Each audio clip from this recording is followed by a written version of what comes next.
how's it going, everyone? It's been a while since I've uploaded a video. Just thought I would upload another video, just kind of go over some of the things I've done recently to my 2018 Mustang EcoBoost. I'm driving around with my son here. He's with me on a beautiful day. It's Labor Day weekend, and so I get a 3-day weekend, and the weather is it's off to a great start, that's for sure. I went out for a 10-mile run this morning, so got that out of the way, and went out to eat. Got some pizza, so it's been a pretty good day. So now we're just out enjoying the sunshine and cruising on some of these back roads. But like I said, I just wanted to, a quick little update video here. I know I don't upload much, and it's been a while since I have uploaded. Just want to go over some of the things we have done to the car up to this point. Maybe some things I plan on doing in the future. Don't plan on doing a lot to the car as far as any more upgrades, but I'll go into that in a little bit. But anyway, just so just to let you know what I do have. It is a 2018 EcoBoost Mustang. It does have the performance pack and the 101A equipment group. And I did a video earlier on the whole buying process of this car, and and why I chose this particular trim and model. But so I won't go too much into detail on that. But I will say overall, I do love the car. I bought it in 2018. I believe it was 2000. Well, I believe it was in October of 2018. So I traded my I had a 2011 Mustang GT, and I traded that in for the EcoBoost. I've been totally happy with this car. It's got how many miles we have at this point? 12,185. Just reading it off the screen here. So in 2 years, I'm putting about 6,000 miles a year on it, and I drive it pretty much every day. I don't drive a lot to work, so I don't put a lot of miles on it. But like I said, it's over 12,000 now in about 2 years' time. Like I say, no issues with the car. Very happy so far. I would definitely do it again. I would definitely make this purchase again for sure. I'd recommend it to anybody. But anyway, like I said, I'll just go over some of the things I've done to it. The first thing, which was kind of nice to be able to do, is I was able to get rid of the front license plate. I know it's not a huge deal, but it's not, a front license plate isn't required in all states. In Ohio, where I live, starting July, they were, you didn't have to have one on your car. So I actually took mine off way before that. But of course, I've got the 2 holes, in the front bumper there. But all I did was, I know you can get little plugs and stuff to fill those holes. I just took 2 of the screws that were part of the license plate frame, and I just screwed them in there. It kind of plugs it up and gives it kind of a clean look. You don't even really notice they're there unless you're close to the car, really stare at it. So it's better. I think it's a better look than having that big old license plate up front. So, but anyway, that's nice to be able to ditch that license plate. But as far as things I've done to the car, so first thing I did to the car was of course I put a 2.3 T badge on it. I think these cars, I've had GTs in the past, and it's kind of nice having a badge.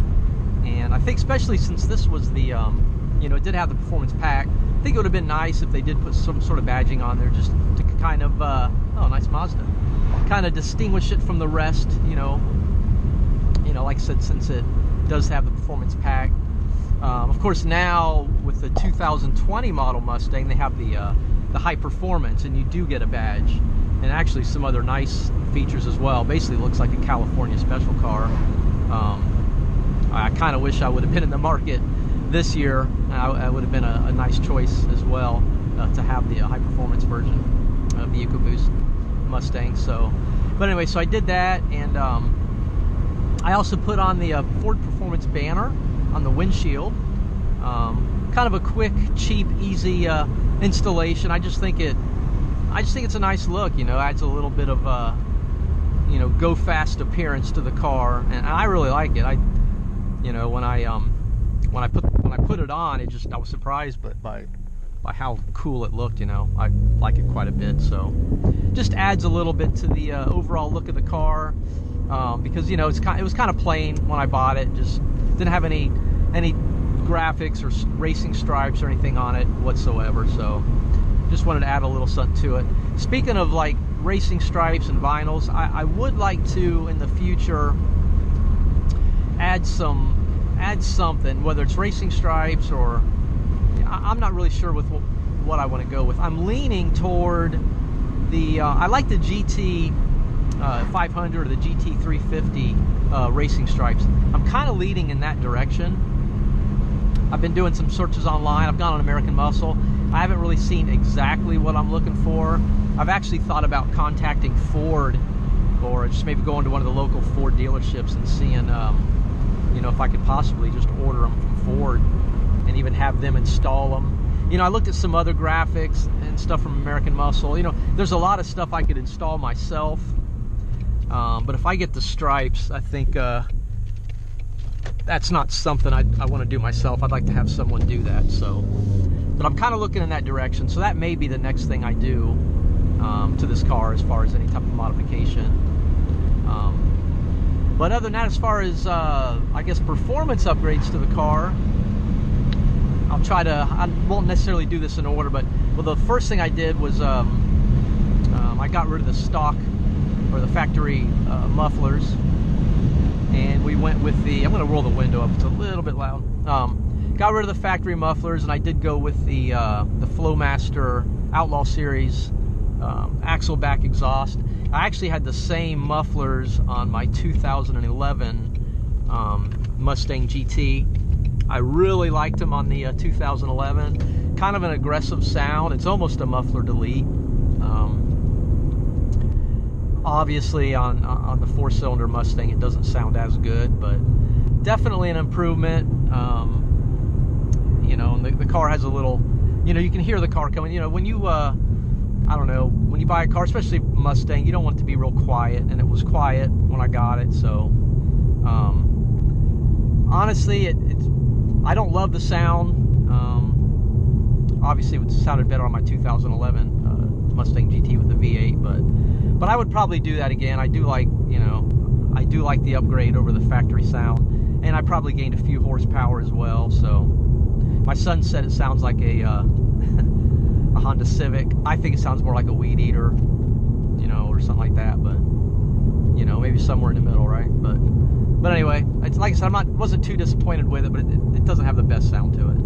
Let me think. Other upgrades. After the mufflers, I think the next thing I did was I got the added lowering springs to it. So it's the SR Sport lowering springs. They weren't the what were they named? SR Performance lowering springs. Yeah, they weren't the Sport lowering springs. It wasn't the Sport lowering spring. So these are the progressive spring. So they're a little better for you know, daily driving. Not necessarily geared for track use.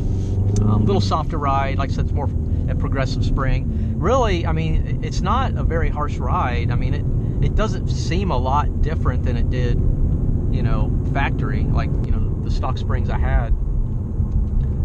It seems like it stiffened it up a little, and I noticed, you know, as far as handling, you know, there's, you know, it seems like it corners a little better, and there's a little bit of improved handling. So, but you know, I did it because I think it looks better. It's just a better look. Gets rid of some of that wheel gap, and like I said, it improves handling a little bit too. So you get a little bit of a, you know, performance upgrade. Also added 1-inch wheel spacers on all 4 wheels. I ordered a set from American Muscle, and I think got the others from CJ Pony Parts. I think the ones in the back are Steeda, and the ones in front are Coyote. I'm not sure. Pretty much the same spacers, 1-inch billet aluminum spacer. I know a lot of people are kind of hesitant to put spacers on the car, but you know, the way these tires, you know, even with the 9-inch tire, the way they sit in so far, I just wanted to bring them out a little bit, kind of, you know, make them flush with the fender well. I think it looks a lot better. And you know, when I installed it, I made sure to install them to the factory spec. So I had a torque wrench, and I think I torqued them to, it was 120 foot-pound, and then I checked them again after I drove the car for a while, made sure they hadn't come loose or anything. So definitely a big improvement as far as the look. And of course, you probably do get a little increased performance because you have a little wider track. But for me, it's mainly just the appearance. It's a big improvement for me, I think. So what else, Nate? What else have I done that I'm forgetting? Oh, the tune. I forgot about the tune. So I wanted to get a tune for the car, but I didn't want to void the warranty, you know, because it's still under, you know, you get a 3 or 36,000 mile bumper to bumper and then a 5-year 60,000 powertrain. I don't even know where I'm at, Nate. I'm just driving around. But anyway, so I ended up getting the Ford Performance calibration. Basically, it's basically a high octane tune, and like I said, I went with that because it does enable you to keep your 3-year 36,000 mile bumper to bumper warranty. It is covered by you know, Ford. You know, should there be any failures or anything like that. But the trade-off is I did sacrifice, or potentially sacrifice, the 5-year 60,000 mile powertrain warranty.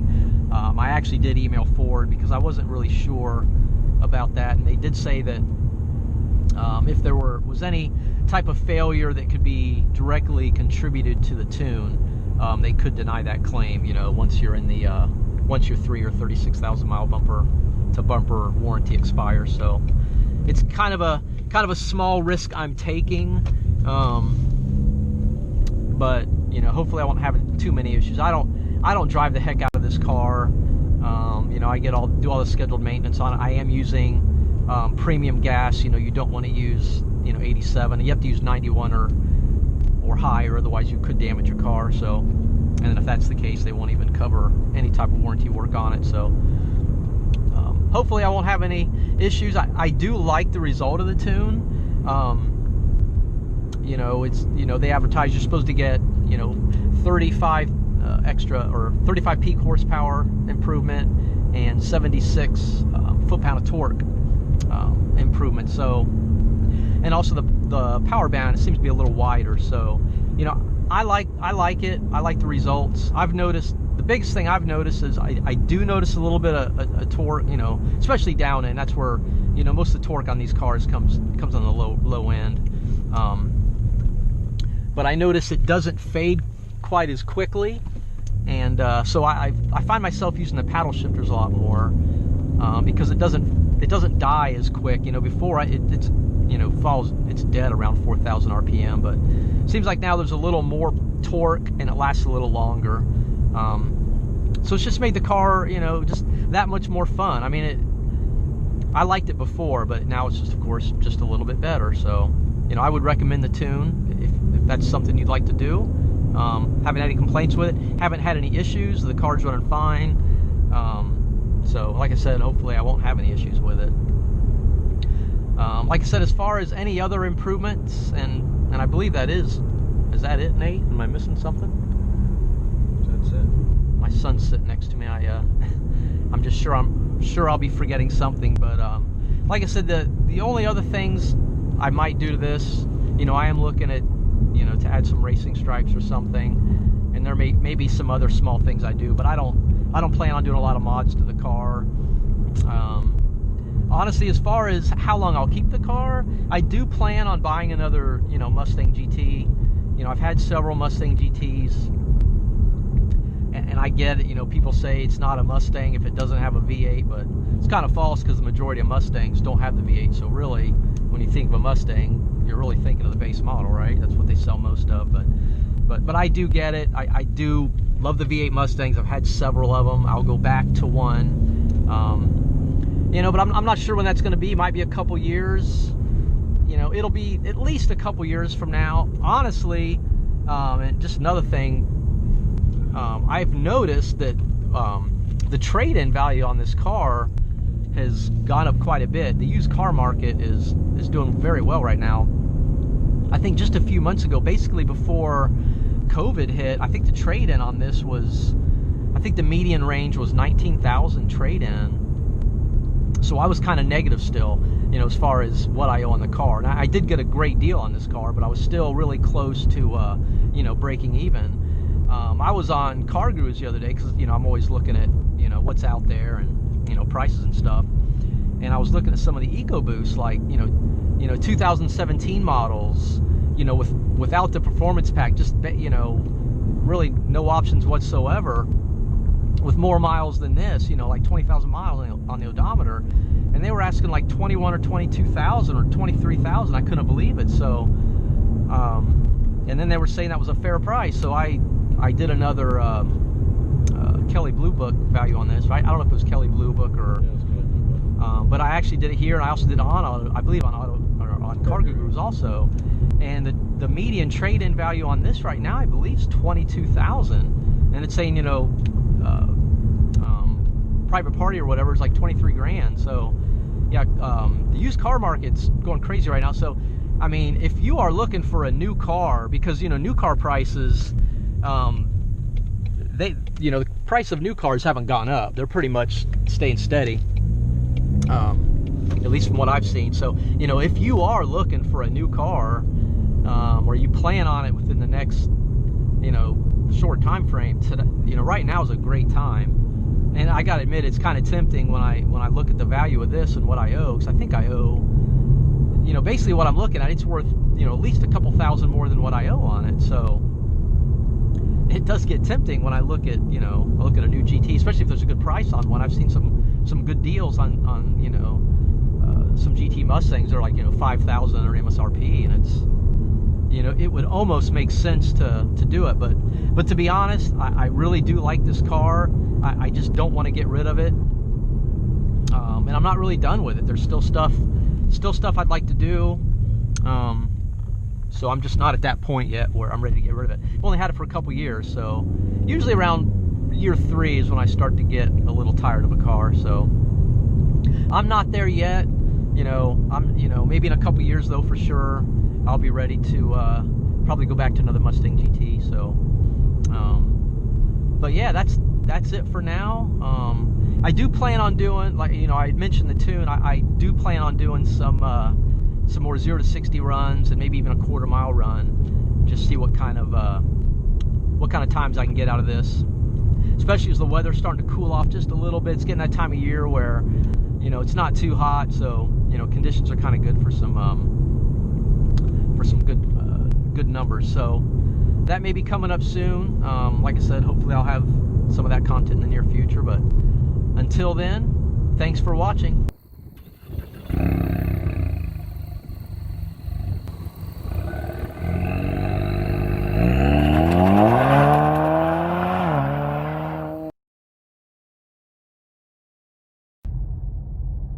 Bonus content. So my son, he wanted to drive the car because he's got his permit. So he's over here. I'll show his face. Ah, that was rough. I know. My son wanted to drive home, so he's driving home. I'm nervous. He's only wrecked 3 times, so. Ooh, there's I-70. I work over here somewhere. So Nate, what do you think about the 2018 Mustang EcoBoost? What's your opinion of this particular vehicle? It's pretty fun to drive. You say it's fun to drive? Now, how would you? Well, you never drove my 11, did you? The GT. No, so I didn't ever feel like. Speak up a little bit. You're very quiet. I never felt driving it. Really, no, I didn't. I was in the passenger seat a lot. So what one? Like, if I could just go back and get the 11 back. Do you mean that particular 11 particular, or 11 inch? Probably keep this over that. Over that overall. Because that automatic seemed to really suck. Yeah, it wasn't that automatic. That transmission wasn't the. I think it was really the biggest limiting factor in that car. That and the 315 rear end. You know, this of course has the 255 rear end. What? 255? 355 rear end, and the 10-speed automatic, which is wonderful. My son's zipping around these back roads. You in normal mode or track mode? Normal mode. So anyway, so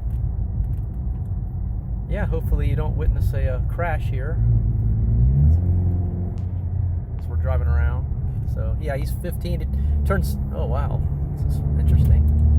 Yeah, he turns 16 in December. So at which point he'll have his license, and yeah, then I can just worry about that every day. So anyway, hope you enjoyed the bonus coverage. Later.